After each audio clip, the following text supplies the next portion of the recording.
পৰিৱেশ কৰাৰ কৰি জুবিনৰ গান গাই থাকক সকলোৱে শান্তিত থাকক। জুবিনে অশান্তি বিচৰা নাছিল, শান্তি বিচাৰিছিল। কিবা এটা প্ৰব্লেম হৈছে কোনো কথা নাই, ইমান বেয়া পৰিস্থিতি কৰিব নালাগে মোৰ মতে। আৰু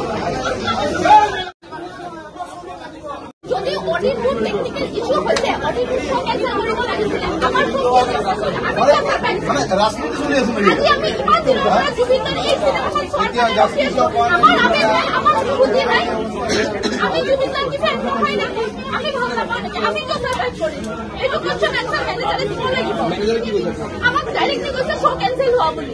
আমি কিয় মানি ল'ম শ্ব' কেনচেল হওক? আমাক পইচা নালাগে, আমাক কেনচাৰ লাগে। টেকনিকেল ইছ্যু হৈছে, আমাক এক্সৰ জৰিয়তে কণ্টেম্পাৰ আছে জনাব লাগিছিলে। মই 3:30 বজাত উঠিছোঁ ৰাতিপুৱা, আহি পুলিচ চাকৰৰ পৰা আহিছোঁ।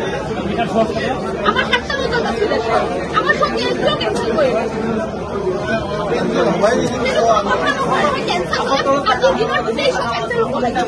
আমি যদি সাৰ্ভাইভ কৰিছো সবেই কেনচেল কৰিব লাগিব। সবৰে আমি কিয় অকলে সাৰ্ভাইভ কৰিম?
মানুহ আহিব গোটেই সাৰা দিন চাবৰ আৰু হ'ব আৰু এইটো এটা নেভাৰ এণ্ডিং গোটেই হোল ডে লাগি থাকিব।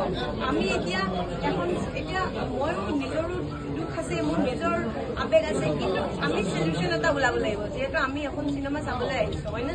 তো এতিয়া যদি আপুনি ইণ্টাৰভিউৰ দিলে আপুনি ইয়াতে বহি ইয়াতে চাব আহিব।